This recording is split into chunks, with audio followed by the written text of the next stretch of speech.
할렐루야. 오늘 하나님 말씀은 하나님의 은혜라는 주제를 가지고 함께 말씀을 나눌까 생각합니다. 우리 옆에 계신 성도님과 인사하겠습니다. 하나님의 은혜를 기억하여 하나님께 예배합시다.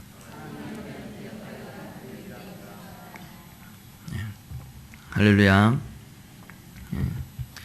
오늘 본문 말씀은 이제 호세아서 결론을 향해 달려가는 본문입니다.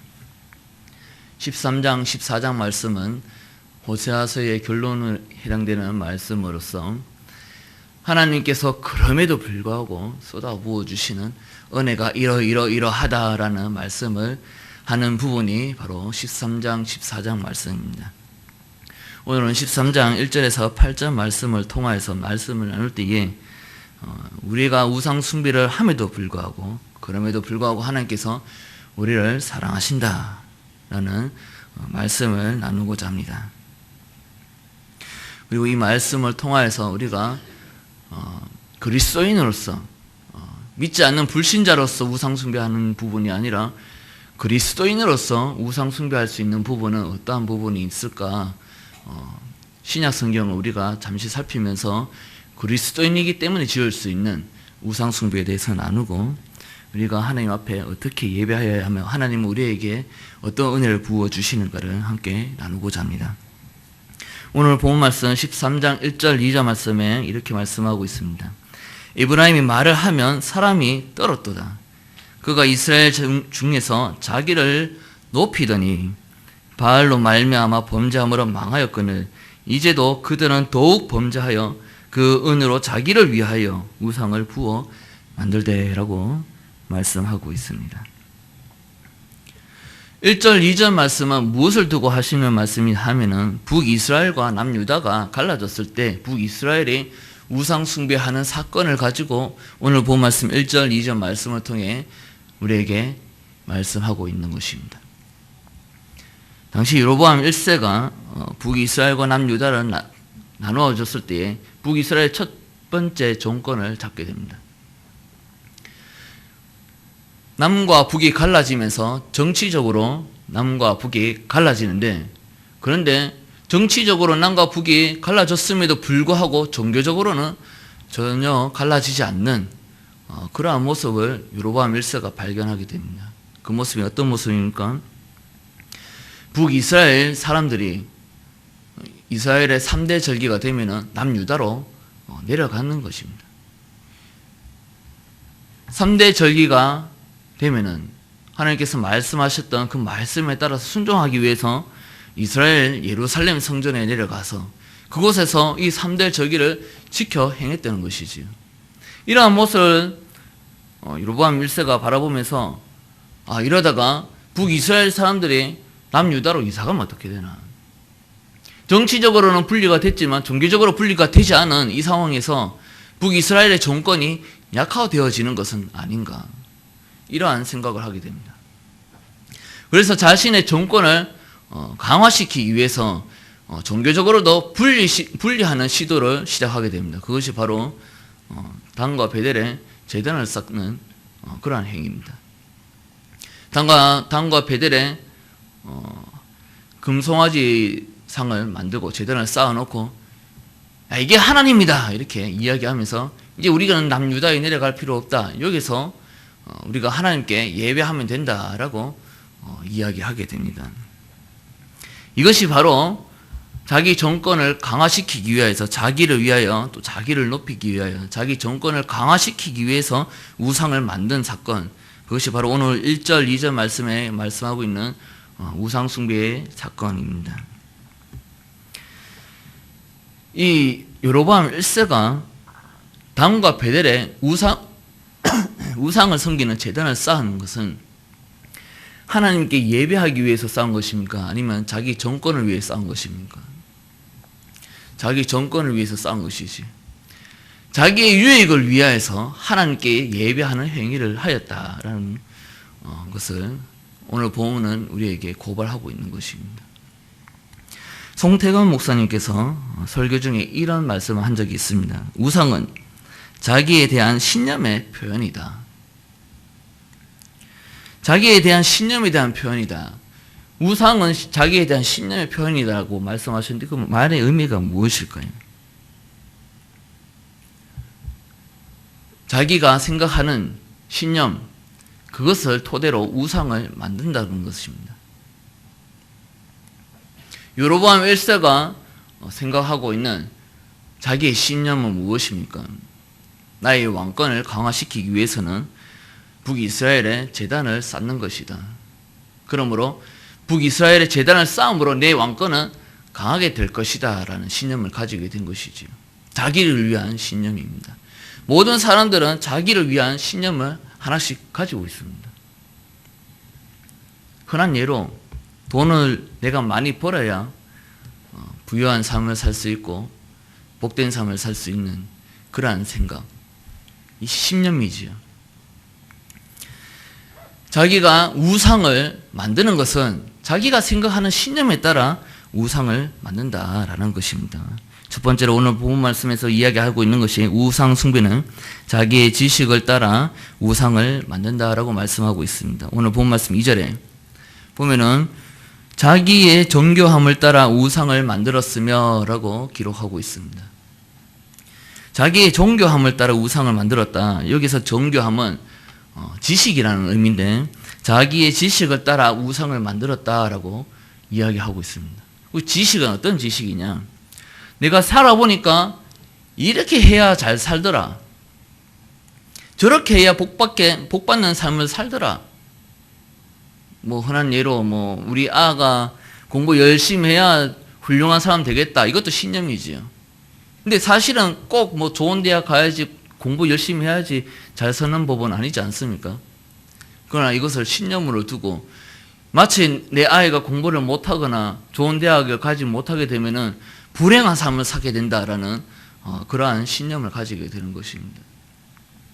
내가 가지고 있는 지식, 내가 살아보면서 세상이 말하는 가치관을 들으면서 이렇게 정말 세상이 말하는데 이렇게 살아야지만 내가 정말 행복한 삶, 부유한 삶을 살 수 있겠구나. 이러한 지식. 내가 열심히 스펙을 쌓아야지 내가 남에게 뒤지지 않고 처지지 않고 내가 훌륭한 사람이 되겠구나. 이러한 지식. 그리고 물질 만능주의 사상을 따라서 내가 돈이 많이 있어야지 내가 행복한 삶을 살 수 있겠구나라는 세상이 말하는 가치관. 그러한 가치관과 사상, 이것을 오늘 본문 말씀 2절에서는 자기의 지식을 따라 우상을 만들었다라고 말씀하고 있는 것입니다.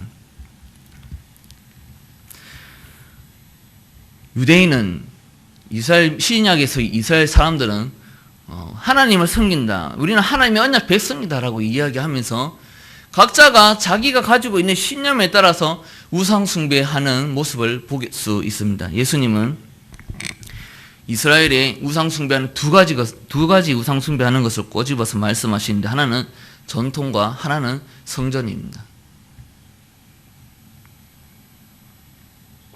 유대인은 전통을 우상을 만들었고 성전을 우상으로 만들었다. 이렇게 말씀하고 계십니다.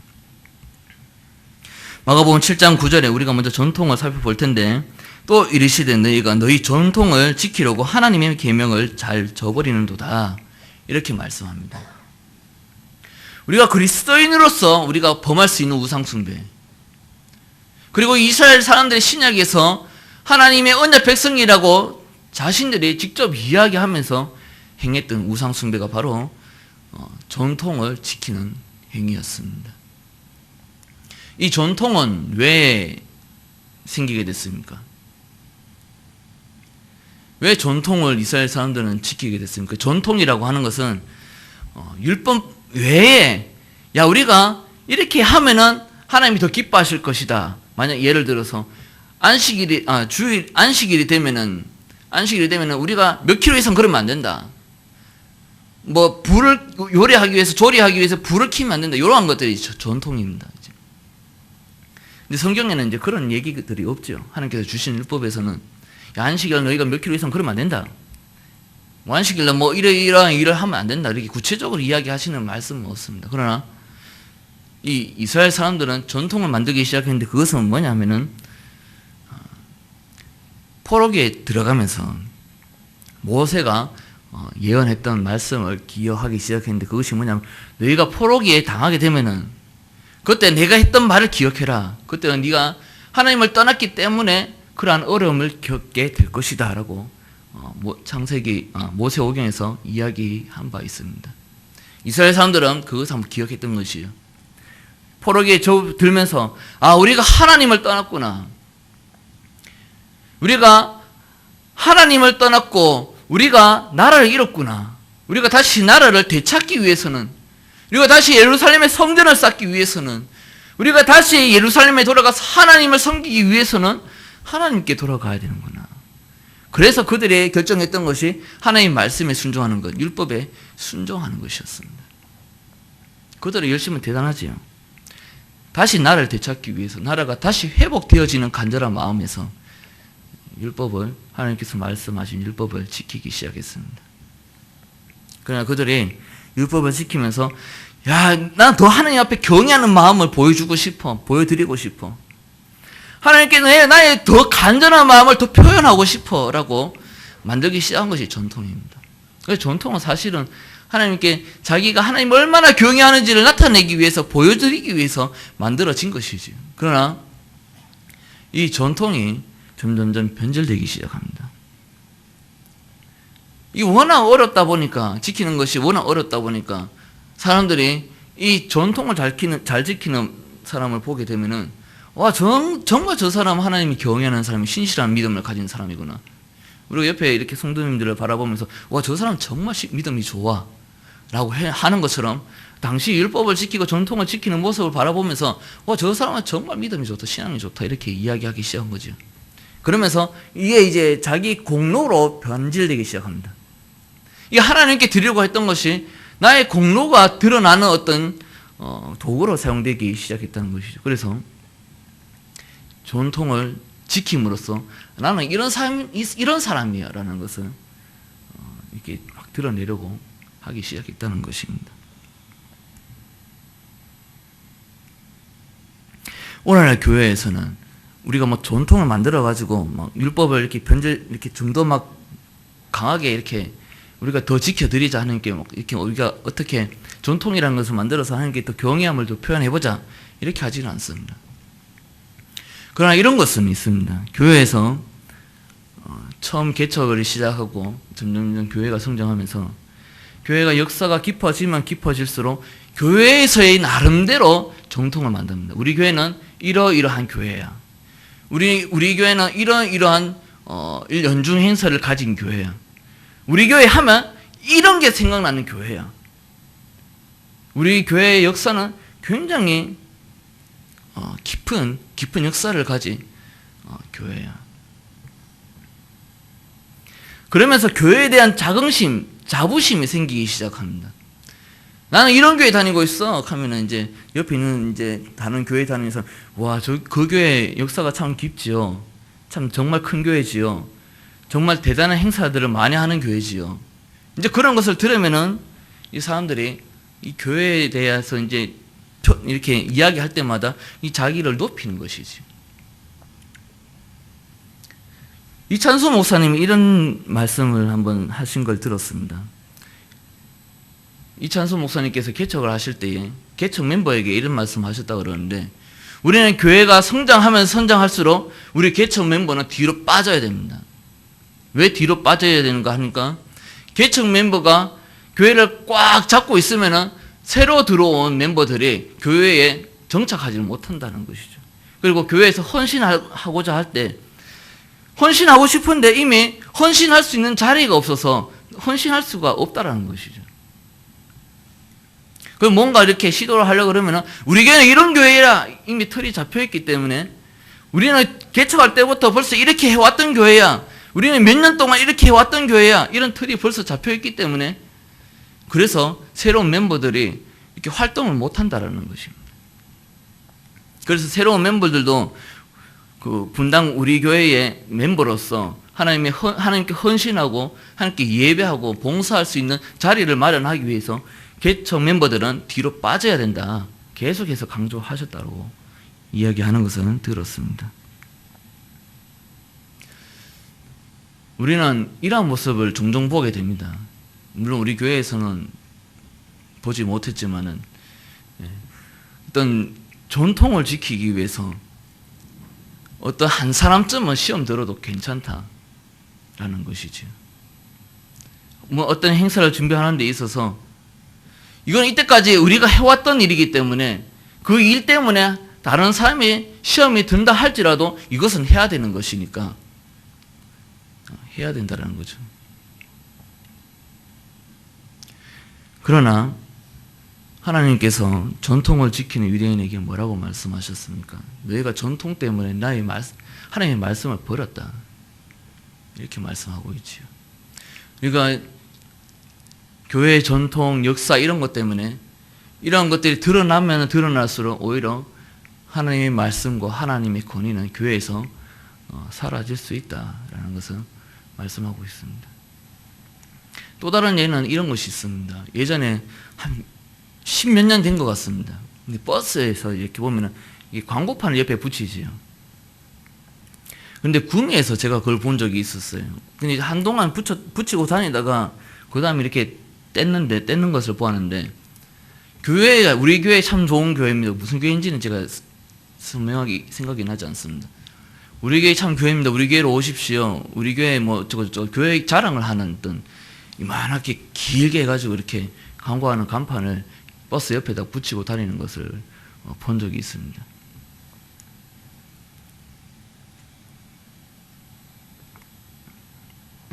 어떻게 생각하십니까? 우리 교회 이런 교회입니다. 이런 교회. 이만한 교회입니다. 이런 교회. 전도할 때도 하나님이 주신 복음을 가지고 나와가지고 예수님이 당신을 사랑하십니다. 예수님이 당신을 위해 십자가에 못 박혀 죽으셨고 부활하셨습니다. 이런 복음적인 메시지를 전하는 것이 아니라 우리 교회 참 좋습니다. 우리 교회 오십시오. 우리 교회에 기쁨이 있습니다. 이렇게 또 전도하는 모습들도 많이 보지.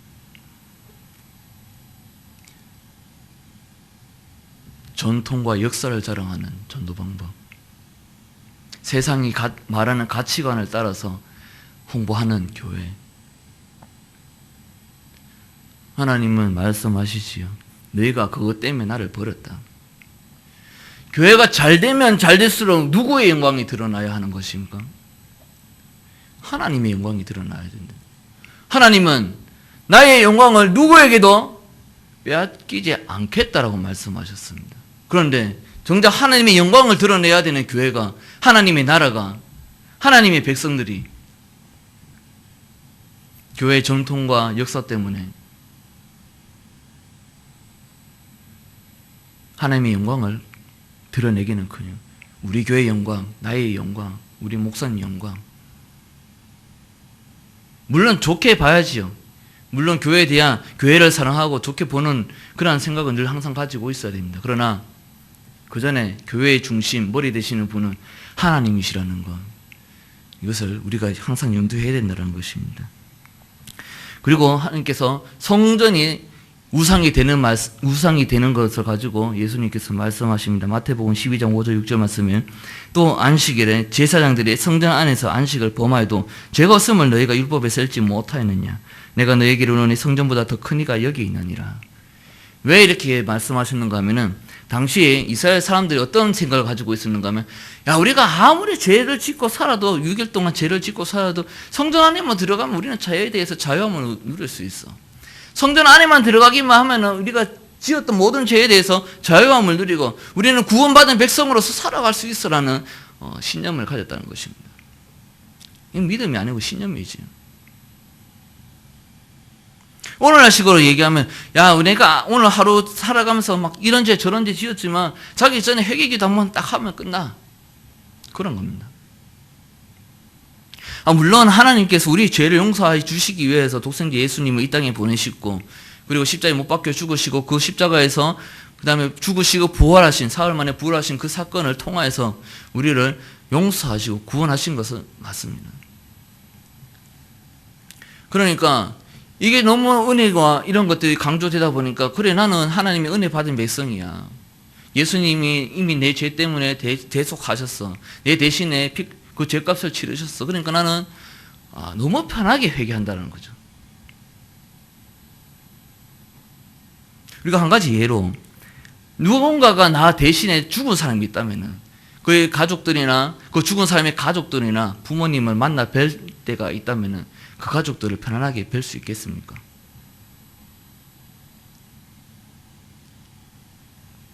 하나님께서 우리를 용서해 주시고 우리를 구원해 주시기 위해서 치르는 대가는 굉장한 것입니다. 하나님께서 사랑하시는 독생자 예수 그리스도를 이 땅에 보내시고 하늘 보좌에서 쫓아내셔가지고 어떻게 하십니까? 이 땅에 내려 보내시고 육신의 몸을 입게 하시고 십자가에 죽게 하시고 십자가에 모든 인류의 죄를 지고 십자가에 달려 돌아가셨을 때에 하나님은 예수님은 어떻게 하셨습니까? 그 인류의 모든 죄를 지고 있었기에 거룩하신 하나님은 더 이상 그리스도를 바라보시지 않고 외면하심으로 말미암아 짙은 어둠이 오게 되고 그때 예수님께서는 하나님이여 아버지 어찌하여 나를 버리시나이까 라고 말씀하게 되지. 하나님께서 우리의 죄를 탕감하시기 위해서 용서해 주시기 위해서 치른 대가는 어마어마한 것입니다. 그 어떤 누구도 흉내낼 수 없는 것입니다. 그런데 우리는 그 대가를 생각하지 않습니다. 왜? 우리가 그저 받은 은혜만 생각하기 때문에 하나님께서 그 은혜를 우리에게 주시기까지 하나님께서 치르신 것은 우리가 생각하지 않는다는 것입니다. 만약에 우리가 하나님께서 치른 대가를 우리가 생각하게 된다면 우리가 쉽사리 하나님 앞에 나아가 하나님 제가 이런 죄를 지었는데 용서해 주십시오라는 입이 잘 떨어지겠습니까?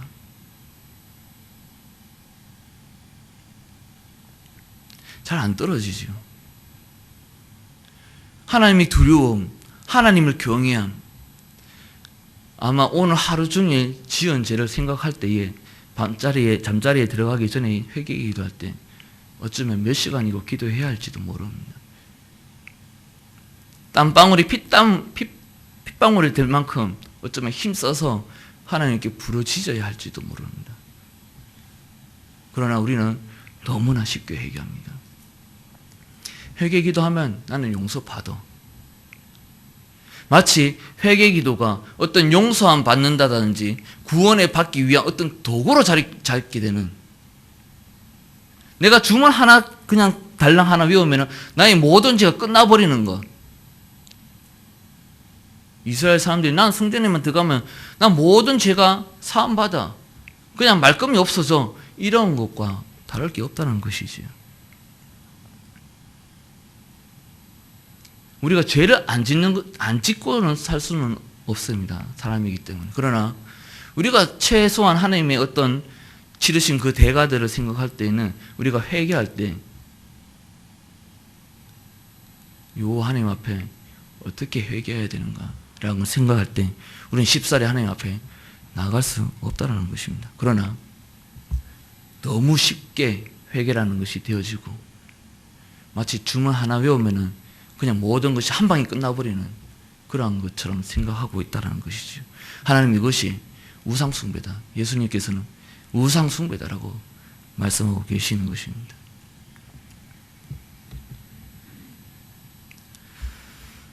오늘 본 말씀 7절 8절 말씀에 그럼에도 불구하고 하나님께서 베푸시는 은혜가 등장하게 됩니다. 그러므로 내가 그들에게 사자 같고 길가에서 기다리는 표범 같으니라.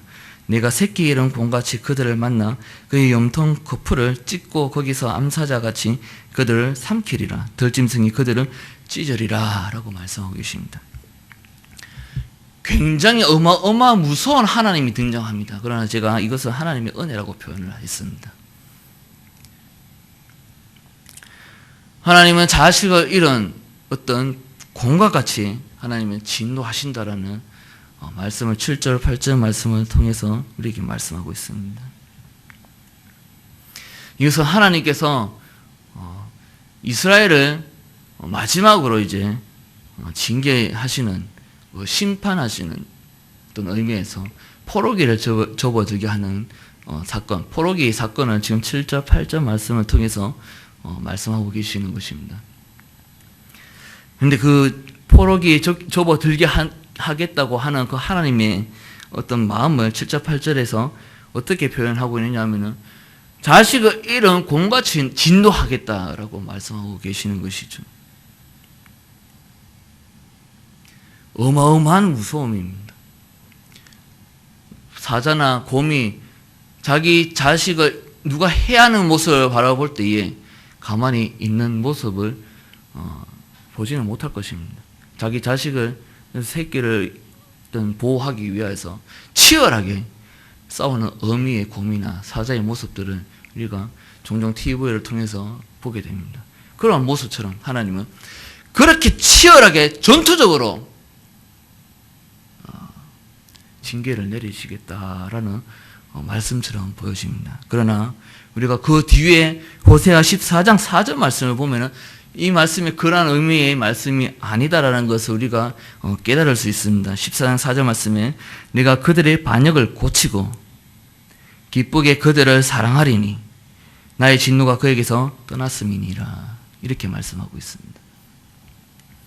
하나님께서 새끼 잃은 곰처럼 그들을 진노하시겠다라고 말씀하시는 것은 정말 그렇게 어마어마한 무서운 어떤 모양으로 하나님이 진노를 내리시겠다라는 의미가 아니라는 것이죠.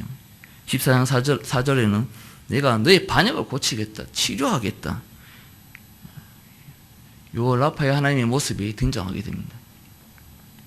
그러면 왜 하나님은 내가 새끼 잃은 곰같이 너희들을 징계하겠다라는 말씀을 하시고 있는 것이냐? 방금 말씀드렸던 것과 같이 새끼 잃은 짐승들은 치열하게 전투적으로 자기 자식을 보호하게 됩니다. 하나님은 그 자기 새끼를 보호하는 곰과 같이 내 자녀를 치열하게 전투적으로 보호하겠다라는 말씀을 하고 계시는 것입니다. 이제는 다른 방법이 없다. 내가 이제 이스라엘 민족들을 회복시키고 구원하는 다른 방법은 이제는 없다. 이제는 더 이상 내가 물러설 수 없다. 내가 나의 백성을 치료하고 회복시키기 위해서는 더 이상 내가 물러설 수 없다. 치열하게 전투적으로 내 백성들을 보호할 수밖에 없다라는 것을 7절 8절 말씀을 통해서 우리에게 말씀하고 계시는 것입니다. 포로기 안에 하나님의 징계 안에 진노 중이라도 긍휼을 잊지 아니하신 하나님 은혜가 7절 8절 말씀을 통해서 우리에게 말씀해주고 있다라는 것이죠. 하나님이 이스라엘 바라보시면서 기뻐하셨고 또 이스라엘 바라보면서 사랑하셨습니다. 그런데 이스라엘 백성이 하나님 앞에서 계속해서 반역하고 그러한 모습을 하나님께서 바라보시면서 이스라엘 사랑하고 사랑하니까 계속 바라보고는 싶지만은 그 바라보는 시선이 불편한 마음이라는 거죠. 찢어지는 마음이라는 거죠. 고통 중에 있는 마음이라는 거죠. 우리가 만약에 생각해 본다면은 나의 자녀가 만약에 신천지에 빠져가지고 그곳이 진리의 전당이라고 절대로 그곳에서 나오지 않으려고 발버둥 치는 자녀가 있다라고 생각해 봅시다. 내가 내 뱃속에서 낳은 자녀이고 내가 굉장히 사랑하는 자녀인데 만약에 그 자녀가 신천지에서 빠져가지고 나오지 않는다고 생각해 봅시다. 그 자녀를 바라보는 마음은 얼마나 겠습니까? 그 고통 이루 말할 수 없겠지요. 그 찢어지는 마음은 그 어떤 것으로도 표현할 수 없겠지요. 그 아픈 마음은 그 자녀를 바라볼 때마다 눈물을 머금어야 되는 그런 아픈 마음, 찢어지는 마음. 그런 부모님들 옆에서 제가 옆에서 이렇게 지켜보니까 그 고통은 정말 말할 수 없습니다. 하나님도 이스라엘을 사랑하시지만 하나님을 반역하고 그러한 모습을 바라보시면서 신천지에 들어간 자녀를 바라보는 부모 마음보다 더 하겠지요. 그만 뭐 하겠습니까? 더 찢어지고 더 아프고 쓰라린 마음을 가지고 이스라엘 백성을 바라보시는 것이죠. 그렇기에 이제는 내가 더 이상 내가 너희들을 가만히 내버려 두지 못하겠다. 내가 무슨 일이 있어도 너희들을 회복시키겠다. 치유하겠다라는 하나님의 어떠하심을 표현을 새끼 잃은 짐승같이 내가 그렇게 하겠다라고 표현하고 계시는 것입니다. 우리가 하나님을 사랑하는 마음은 어떠한 마음입니까? 하나님을 향한 마음은 어떠한 마음입니까? 하나님은 우리에게 향하신 마음은 이러한 마음입니다. 더 이상 물러설 수 없는 마음, 더 이상 찢어지는 마음을 안고 있을 수 없는 마음, 고통 중에 있는 마음. 그러나 우리는 하나님 앞에 나아갈 때의 마음은 어떠한 마음입니까? 회개할 때의 그 마음은 어떠한 마음으로 하나님 앞에 나아가고 있습니까? 예배할 때에 하나님 앞에 나아가는 마음은 어떠한 마음으로 나아가고 있습니까? 하나님은 우리에게 향하여 인애와 진실을 퍼부어 주시지만 우리는 그 전인격적으로 우리에게 부어주신 은혜 앞에서 우리는 그 하나님께 전인격적으로 나아가고 있습니까? 수요일이니까, 그냥 주일이니까, 철야 예배니까 그냥 가는 건 혹시 그런 모습은 아닌가 우리가 한번 살펴보아야 되지 않겠습니까? 하나님 앞에 회개할 때 그냥 쉽게 너무 편안하게 우리가 회개하는 마음을 가지고 나아가고 있는 건 아닌가? 우리가 하나님 앞에서 겸허하게 살펴보아야 되지 않겠습니까? 더 이상 우리를 사랑하셔서 더 이상 물러서지 않으시겠다고 어떠하시면 마음을 표현한 것처럼 여호와께서 우리 하나님이시기 때문에 우리도 더 이상 물러갈 수 없습니다라는 마음으로 그러한 인애와 진실로 나아가야 되지 않겠습니까? 여호와께서 하나님 되심을 절대로 포기하지 않고 물러날 수 없음을 선포하며 인애와 진실로 하나님 앞에 나아갈 수 있는 우리 구미성중교회 재단이 되기를 간절히 소망합니다. 기도하겠습니다.